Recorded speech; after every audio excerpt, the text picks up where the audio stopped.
So guys, welcome to our YouTube channel Fertilizer, where we share all things related to farming and agriculture. And in today's video, we are going to talk about tenant and sharecroppers in detail. So without any further ado, let's get straight into our video. After Northern troops left the South in 1877, African Americans found themselves in near-slavery conditions once again.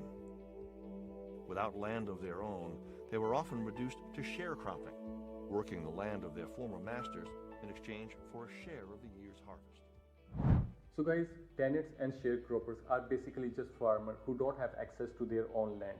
Sharecroppers rent or lease land from landowner to grow or raise livestock. On the other hand, tenants pay to use the land and care for all the farming work, including looking after the crops or animals.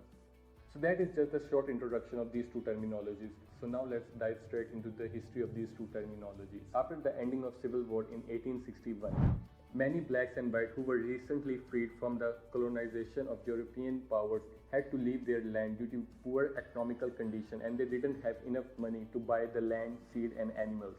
So basically they need more capital to continue the farming process. Plantation owners were in massive debt and couldn't afford to hire more skilled workers. They needed the freedmen to return to work in the cotton field to improve the southern economy. In the Gilded Age, many blacks and white Americans didn't have enough money to buy land and things for farming. So basically they become sharecroppers and tenants. Landowners divided their land into smaller plots and started a system where people rented their land.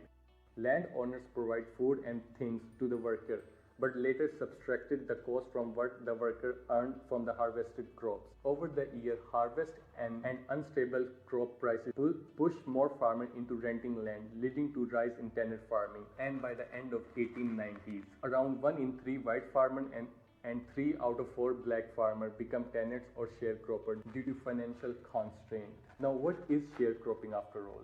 Well, sharecropping is an old farming method where a landowner lends their land to another farmer for a certain period of time. The farmer grows crops and takes care of all the farming work. Farmer plants and tend to grow the crops. During the harvest time, both the farmer and the landowner share the crops.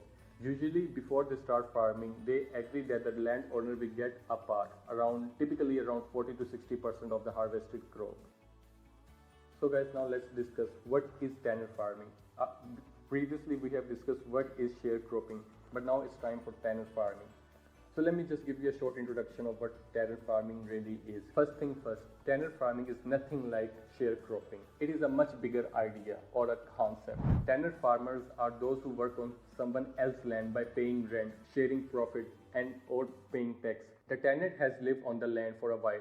The landowner gives the land and sometimes he also gives the money for farming. How the tenant is paid depends upon how the landowner facilitates him. So that is a short introduction of tenant and sharecroppers.